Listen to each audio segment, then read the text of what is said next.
Nutrient Nirvana channel. Today I'm very honoured to be joined by a lady called Juliet Yelverton. Juliet is a trauma healing therapist and owner of the Healing Waters Retreat and Sanctuary, which is based in the beautiful setting of Glastonbury, Somerset. Juliet also presents. Hang on a minute, Paul. I've just realised because I've never seen this before. I've never started early, but it's not actually starting. Isn't it? Well, I've got the option to end the stream, so it did go live. I'm 40 seconds in. Okay, so it's not live on it's not live on Facebook. But here we go. Shall I end stream and start that again? It says I'm live now in my comments. Somebody's commented and said you're live. We're on. Hey. Yay. Okay. Okay, so I can't see you. Ask people if they can see your face, or do we only see your logo? Right. So if anyone can hear this, can you let me know if you can see our faces, or are you just getting my logo, my business logo? We just want to clarify that you can see us talking. New technology. We're all exploring this new technology. Yeah. So we're just waiting for a comment there. So in the meantime, I'm pretty sure we're live now, so I'm just going to crack on with it. So as I mentioned, Juliet is a trauma healing therapist and the owner of the Healing Waters Retreat and Sanctuary in Glastonbury, Somerset in the UK. And Juliet also presents a weekly show on YouTube and Facebook, which is called Elders Wisdom. And she does that with Dr. Marion Bevington, who's been a guest on my show before. So, Juliet, welcome to Nutrient Nirvana. It's great to have you here. How are you today?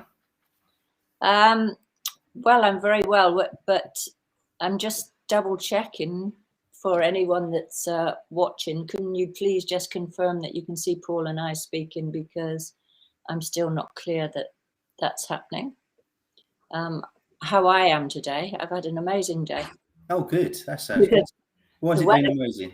The weather keeps doing these things. It's like it's really intense. It's like when the sun is shining brightly and I'm looking out at these clouds, these like tumultuous black clouds, and sunshine across the landscape at the same time. It's really incredible. So it's been just a bizarre summer, hasn't it? With the weather, it's been just really odd.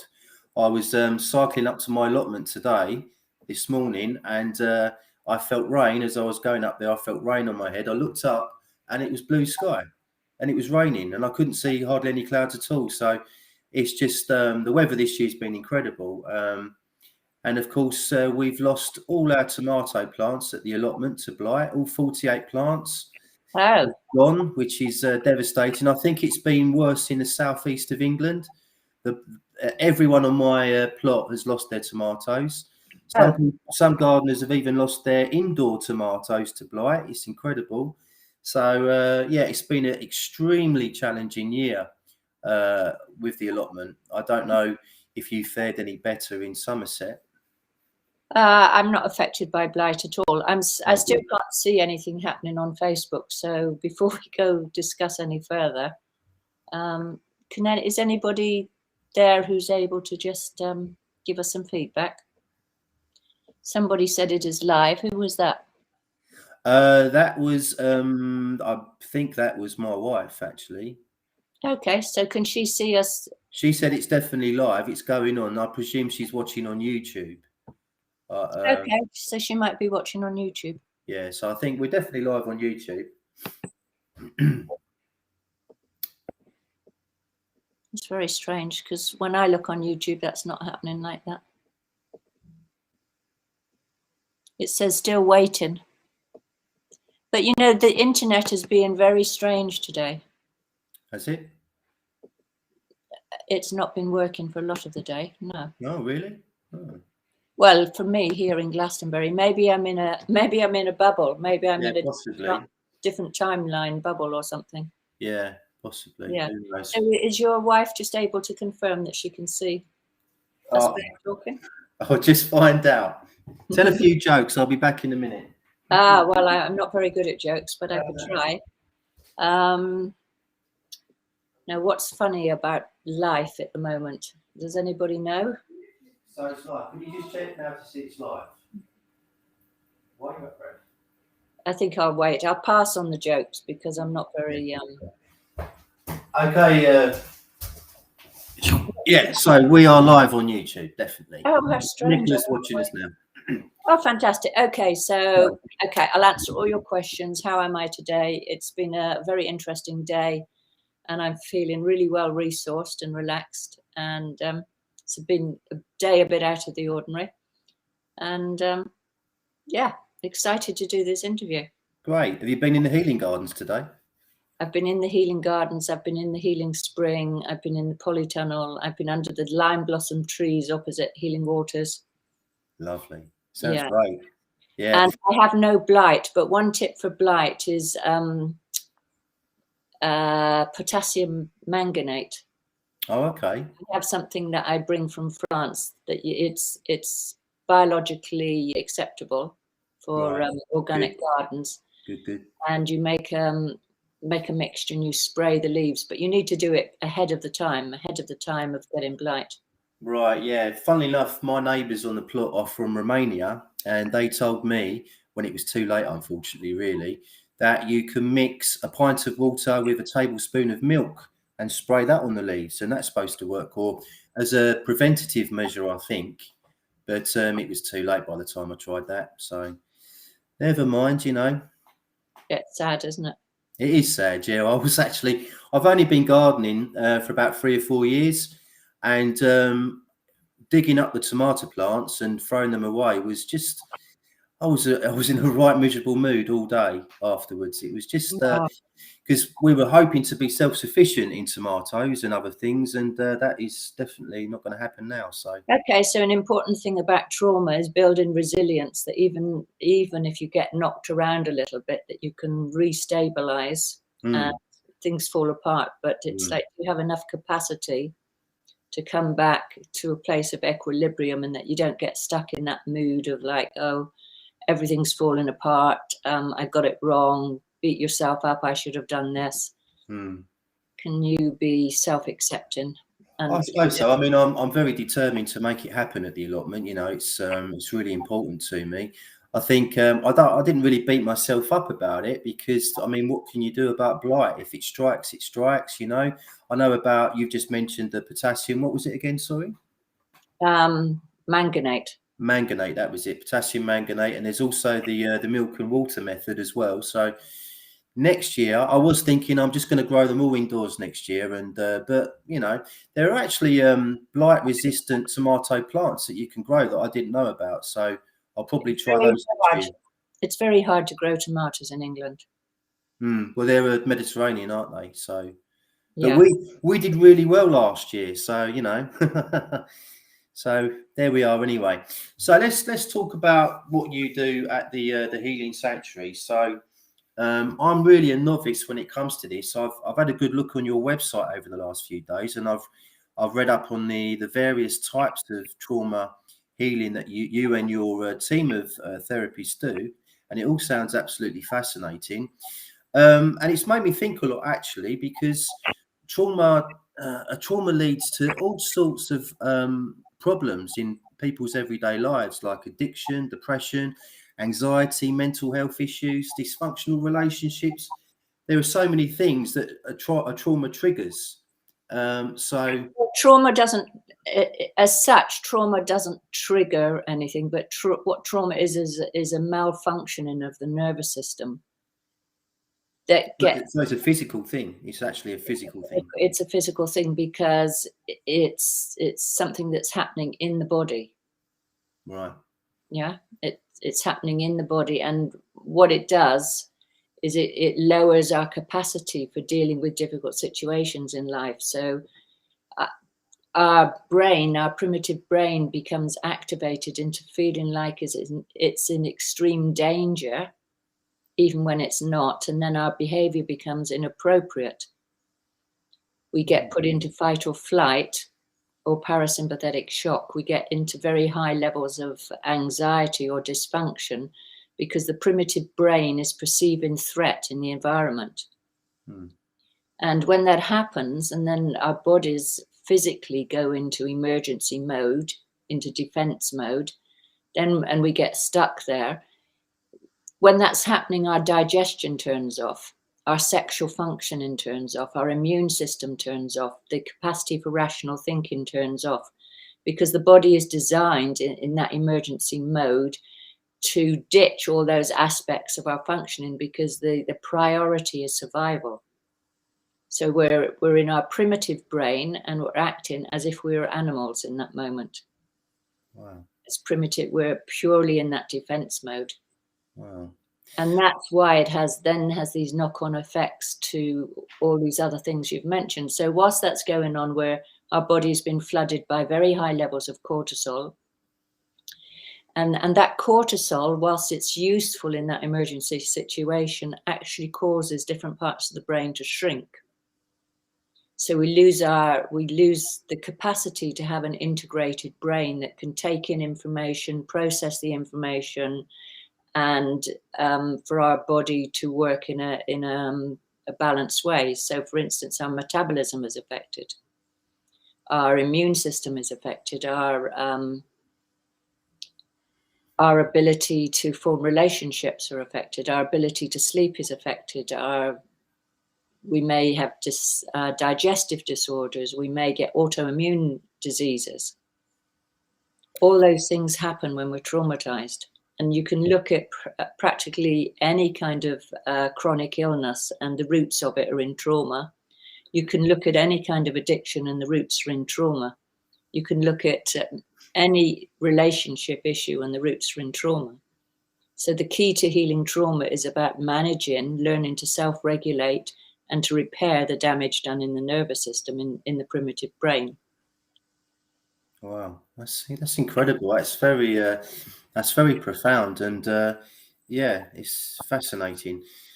So, with your therapist, what different types of therapy do you offer people, and how do you know what particular therapy is going to work with that person? I only do one kind of therapy with people, and that's, I just call it trauma healing. The other therapies that happen at Healing Waters aren't specifically focused at healing trauma, although they are beneficial for somebody that's traumatized. For instance, massage is beneficial for a traumatized person. Yeah. So when I work with healing trauma, then I don't start from the starting point of like, I know what to do to fix you. I start from the starting point of listening very carefully to what's happening with the person.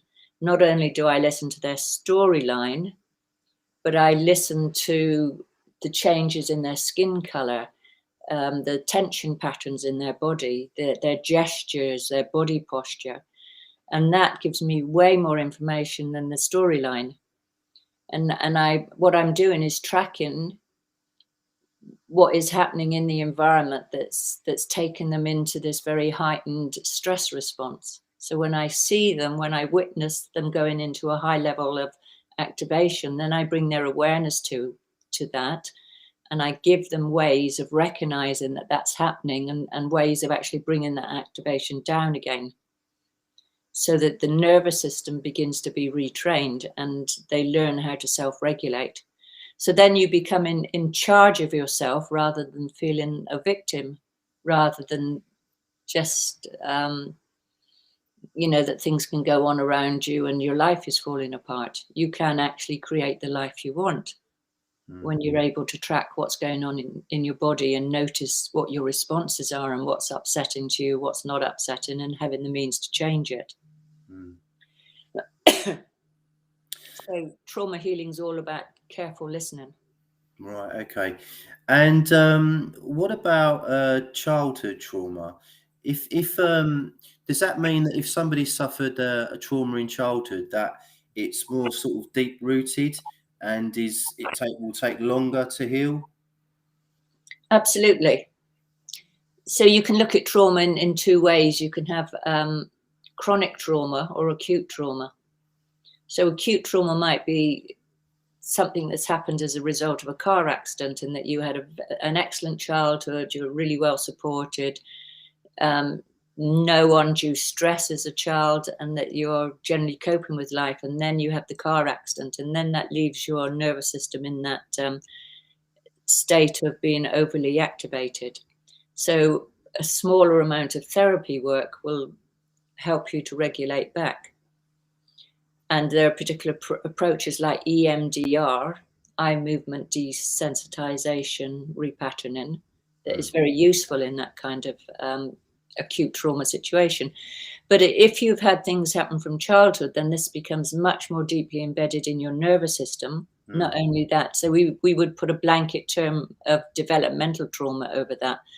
And that could be anything that happens from pre-birth up to late adolescence to the 20s, because during that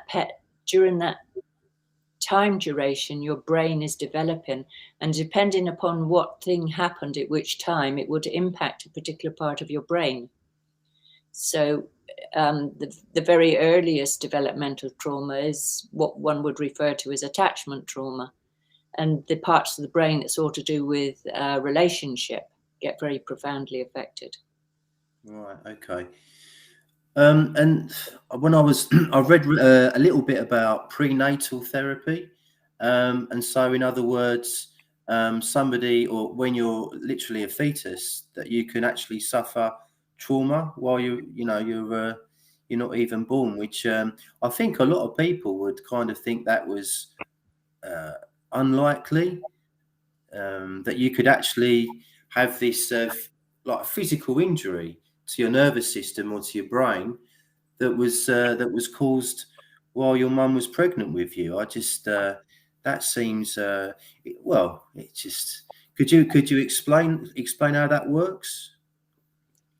Well, when you're in your mother's womb, everything that happens to your mother happens to you. So everything's coming through the umbilical cord to you. So her levels of stress, for instance, they'll all get channeled through. So if she's experiencing high levels of cortisol, that's what you're experiencing. If she's experiencing negative emotions like anger, guilt, despair, then that's what you're feeling, because emotions are actually chemicals, molecules. Candice Pert wrote a book called The Molecules of Emotion. So they're physical things in your body. So your mother is the environment, and you're growing within that environment. So everything that affects her will affect you, but much more so because you're very, very vulnerable. Yeah, you're much more easily influenced. And if you think about a tiny, tiny creature, how easy it is to damage that creature by something really, that wouldn't damage what might damage a little tiny creature wouldn't damage an elephant, for instance. The same with humans. A very, very small human is way more vulnerable than a grown-up human. Yeah, that's the first thing. And there's been tons and tons of studies over the years, masses of studies, masses of books talking about the impact of stress and so on children, on babies in the womb. So that's the first thing. But actually, prenatal trauma goes back way beyond just being a baby in the womb. We work with as far back as being the egg or being the sperm, the traumatic imprint that can happen to the sperm on the way to the egg in the fallopian tube at the point of conception. So there's different phases of sperm trauma, different phases of egg trauma, and then there's conception trauma. There's the journey of the egg down the fallopian tube, for instance. So how would you be able to discover that somebody has suffered sperm or egg trauma? How could you discover that? Well, everything is held in the body. All memory is held in the body. So there are certain key signatures, if you like, that might suggest that was an imprint in the body. And then there's this experience of traumatic recapitulation. So we tend to get traumatized repeatedly around the same kind of injury. It's like there's a wounding there at an earlier time, and then later on there's a wounding. So for instance, trauma of the sperm, if the sperm has a problem entering the egg, can leave a certain kind of wounding, and that same trauma can get recapitulated in, for instance, the phase 1, the no exit phase of the onset of labor, where the cervix is closed, and this can be very traumatic. Stanislav Grof talked about this in his book on the perinatal matrices. And that then can be recapitulated again in the final stage of birth, in the crowning process. It can be recapitulated later on in head injuries, for instance, as an adult. So if somebody comes to me that's got this whole kind of picture, being a trauma therapist is a bit like being a detective. It's like you just begin to pick up a thread and follow it back and back. And as you're working, the person's body is going to reflect whether this is relevant or not relevant, whether this is true or not. And how it's reflected back is that they become activated. So I worked with somebody for a number of years, and there was a very powerful traumatic imprint there around this very stage that I told you about, entering the egg. Somebody that was very seriously ill for a long time, and when we worked in that area, that was really powerful. There is also even different stages of the egg entry, of which membrane of the egg that you're going through before you get, because the sperm has to totally enter the egg before the genetic material is exchanged. Right, okay. And what happens is that we start to do regression work around when you track about what might be important here. And then you explore with regression work, and you can repattern that. So you can totally change. So for instance, people that felt really unwelcomed when they were born, maybe they were the wrong sex, and they lived through life just feeling like they're wrong, and they're not attractive, or they're not accepted. And it all boils down to the fact that their father perhaps was really disappointed when they were born a little girl rather than the little boy. So you can actually repattern that. You can set up the whole birthing process and set it so somebody can rewrite a script for themselves. You know, how would you like to have been greeted at the time of birth? What would really make it feel good for you? And everybody's got their own unique story, or their own unique expression of themselves, and it's about really listening acutely. For trauma healing, it's about really listening all the time about what is important for that person and reflecting it back accurately.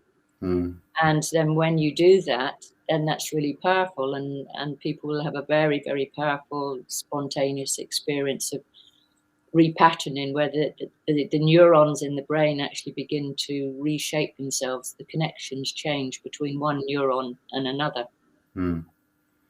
It's absolutely fascinating. Really, really is. The more I find out about this, it's really fascinating. What you were saying about prenatal trauma made me think about possibly, is there such a thing as past life trauma? Because people have past life regressions, don't they? And some people have really horrible memories of the way they died, or abuse they suffered in previous lives. Is that something you've ever looked into, or is possible at all? Certainly people work with that. When I trained initially as a craniosacral therapist, and this was coming up as a topic, and I always refer back or defer back to Franklin Sills of the who set up the Karuna Institute for Biodynamic Craniosacral Therapy. And when I talked to him about it, how he expressed it, it's like, well, maybe that did happen. Maybe there was that past life memory. But what is important is what is happening in the body now, because we can never really be sure. And I guess this is the same with very early prenatal trauma. We can never be really sure. But what is happening now, and what do we need to do? What's the work we need to do with the body in this moment in order to repattern that? There are some areas where we can never absolutely explicitly put on a label and say, oh, that was because of that. And the important thing with trauma healing, always, whatever the trauma is not to attach to a story, even if it's a story of how my husband beat me up. Because when we're stuck in the storyline, we're not healing, we're just recapitulating the whole time. The whole point of healing trauma is to become a different person, to have more capacity and to be able to deal with life here and now, have more flexibility, more resilience, and not get stuck on this story like, oh, I was burnt at the stake as a witch. Well, maybe you were or maybe you weren't, but does that serve you in this moment? You know, how much does that serve you to have that idea? Maybe it might give you an explanation for something, but does it change anything? It's the same with people who do ayahuasca or any kind of drug therapies. You might have a very intense experience and be given tons of information, but unless you can integrate that into the present moment and actually your life changes as a result of that, and you become much more functional as a human being, much more present and functionable. Unless that happens, then you haven't healed anything. All you've had is an intense experience, and you know, you can attach to that, and you know, it may be fantasy or whatever. It's just then you're identifying with something that's stuck. Somebody that's healed is not stuck on an image or a storyline. It's about willing to be resilient and not fixated on anything, to meet challenges as they come up in the present moment and have unique responses in the present moment that allows us to deal with all sorts of complex situations. Yeah. And the last few months, 18 months or whatever, have been extremely difficult for millions and millions of people around the world. So I guess we're all suffering with trauma at the moment in one way or another. I know you've talked about many times on your Elders Wisdom show about how families are becoming fractured, split up, divided over so many issues concerning the last few months. Have you got any advice for people on how they can sort of heal themselves at this moment in time if they're feeling extremely traumatized by the government or the media and all the things that are happening in the world at the moment? Yeah, absolutely. First of all, we are all traumatized anyway, and we always have been, at least for the last centuries, and it's got progressively more so. And what's coming to light at the moment now is how much we're traumatized, and it's because we were that traumatized in the first place that whatever's going on at the moment, whoever they are that's running the show, is that they're using that because we've now become much more malleable, because we've been going through this torture process. And as we're tortured, and when I say torture, what's happening is very much what Amnesty International describe as torture techniques of being highly stressed with incoherent information and directions, and having our freedom and not having our freedom, and everything's changeable. There's no ground to stand on. And our psychological warfare, isn't it, basically? Yeah, psychological warfare, and our relationships are massively damaged and broken and so on. And that's very destabilizing for human beings, because above all things that we need a connection with each other. So we have become way more traumatized in the last year and a half. So your question was, how do we heal that? Well, we heal it in the same way as we always heal trauma. And that is about building community, building relationships, building resources, getting fresh air, having good food, having exercise, engaging in activities that lifts our hearts, and really that we can identify a spiritual part of ourselves, having meetings with people, engagements with people that are spiritually uplifting and emotionally moving. So everything that's has been done to us, and we get to perceive ourselves as victims, the healing is taking our power back and connecting up and building our groups and building our communities. And I've noticed myself over the last few weeks, funnily enough, that There are one or two family members of mine and one or two friends who I never ever thought would sort of open their eyes to the way the world really is. It's starting to happen for them, and it's very exciting at the moment, I think, because I mean, as David Icke once said, you know, when he first started talking to people, you could fit his audience inside a phone box. And now he's talking to Wembley Arena. And since the last, you know, over the last 18 months, I don't know whether did they actually intend to wake people up with what they've been doing? Because they have, you know. And like I say, some people I know now that are going through this early process of waking up and realizing, you know, the way the world really is and how it's controlled. I just never thought that would happen to them at all. So what do you make of all that? Well, what's going on is way more complex than any one of us knows. That's the first thing. Totally agree. When you say, did they intend to wake us up?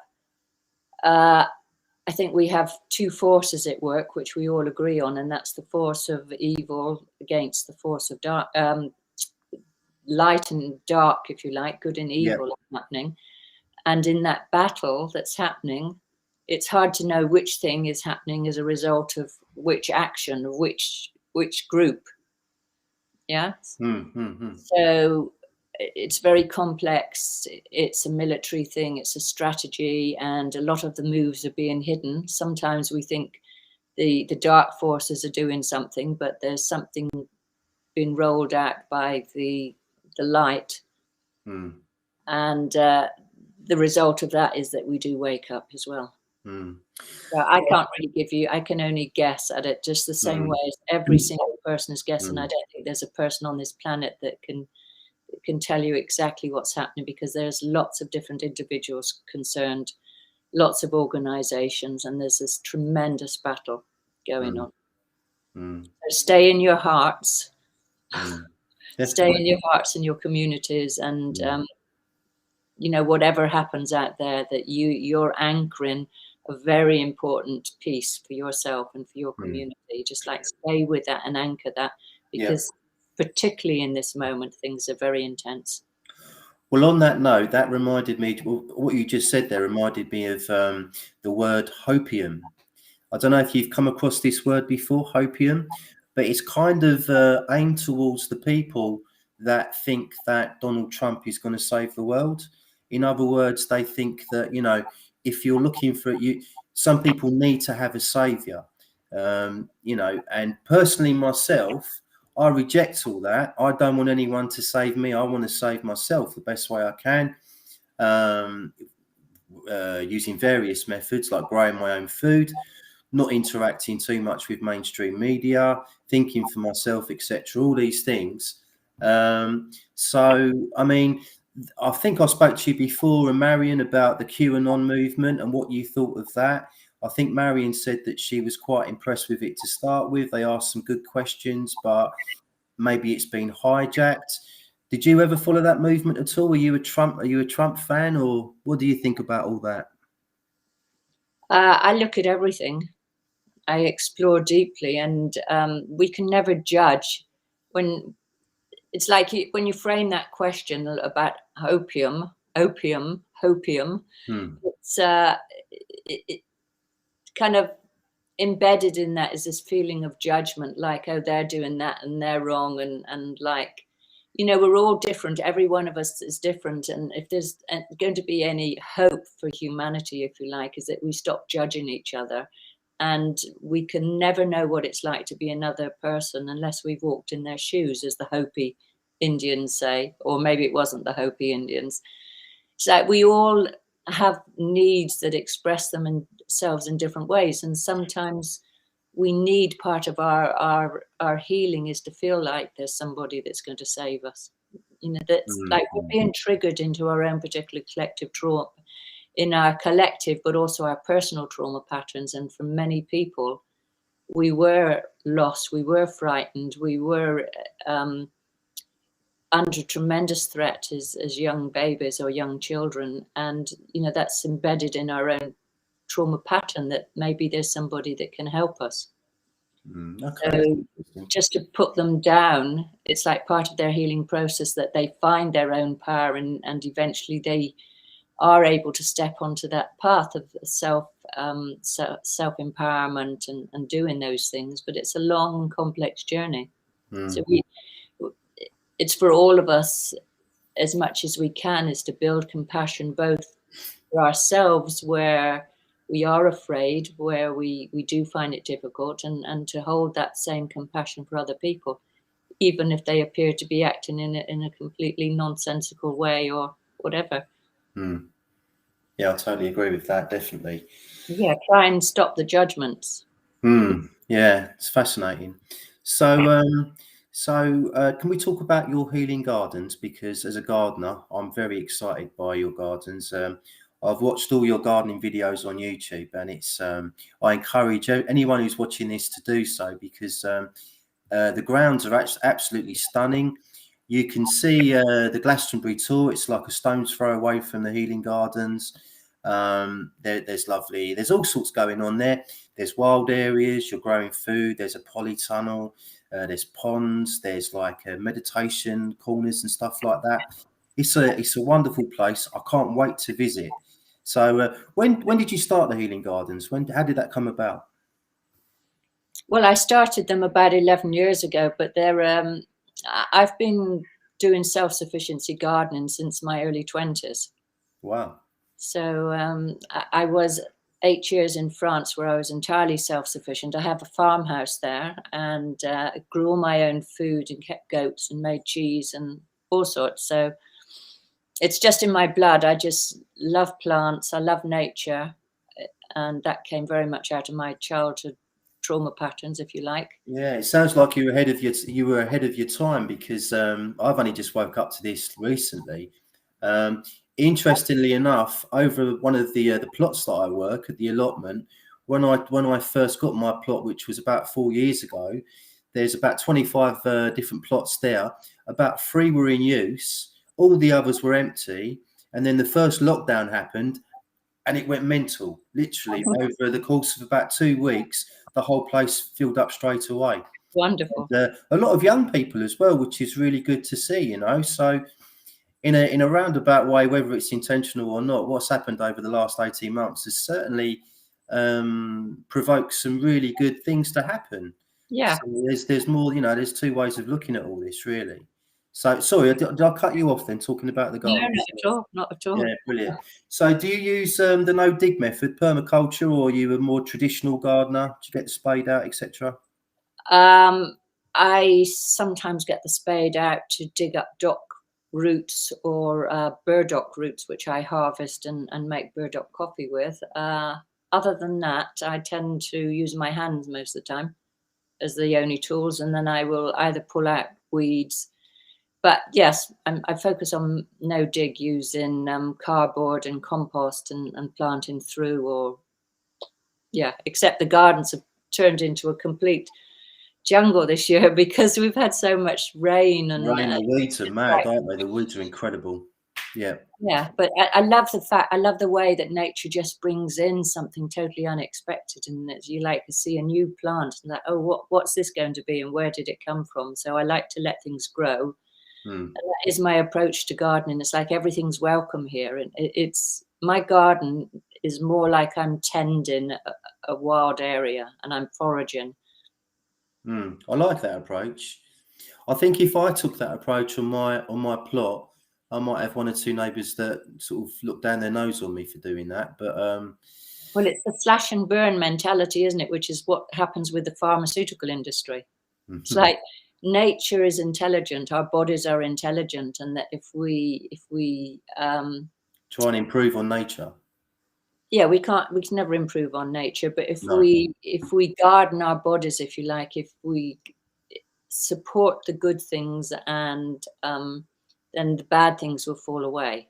So you don't need to slash it or burn it or poison it.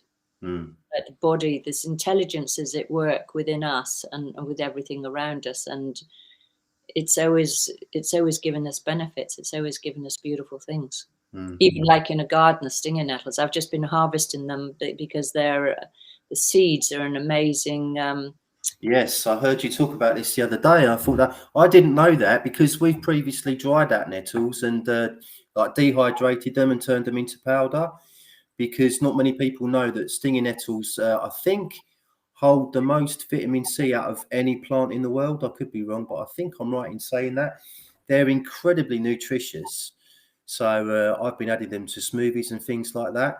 But you're talking about the actual seed, the actual... Yeah, and there's loads of seeds on the nettles now. So you pick the nettles, you let them dry, and you pick off the little bunches of seeds, like little bunches of grapes. Right. And they'll come off. They're minuscule, hundreds of them. Mm. And then you store them and you can sprinkle them on your cereal or in your smoothies, and they are absolutely incredibly packed with nutrients, way more than just the nettle leaves. Wow. Okay. And you've been a vegetarian for quite a long time now, is that true? I was a vegetarian from the time since I went to Africa, to Eritrea, in the terrible famine there in 1984, and I was a guest of the Liberation Front there and the Eritrean Relief Agency, and it was very bizarre because although there was this awful famine and all you saw was just sand, it was like nothing, but everything was totally devastated and some dead animal carcasses in the sand. The people there were so glad that I'd gone with this shipload of food that I was helping the distribution of, that I became a guest of honor, and they started to kill animals and lay out lovely feasts for me. And it was the morning when I saw the goat being dragged to be killed. It's like, no, I can't do this. I never want to eat an animal again. And I guess that's just me naturally. I can't bear the thought of killing anything. Yeah. Even a mosquito, if there's a mosquito around me, I'm just like praying, go away. I don't want to do anything to you. Just go away. Just leave me alone. I just wonder, I'm not talking about you here specifically. I'm talking about society in general. Because would you have felt like that, I don't know, 1,000 years ago, had you have lived and had you have, been a hunter-gatherer and you depended on... I know that. I don't know what I would have felt then. Yeah, it's difficult, isn't it? Because I'm an animal lover as well. I've loved animals. I've had pets all my life. I'm a big animal lover. Recently, I interviewed a lady called Dr. Natasha Campbell McBride. I don't know if you've ever come across her before. But she's a very clever lady, and she's a big advocate of eating animal products, and she goes into all the scientific reasons as to why we need those sort of foods in our system. I think she's kind of more concerned about vegans rather than vegetarians, because vegetarians still eat a certain amount of animal products and they're getting a certain amount of protein that way, and and B12 and things. But yeah, and I suppose really I've kind of found this subject very interesting since the powers that be have been pushing veganism on people in the mainstream media.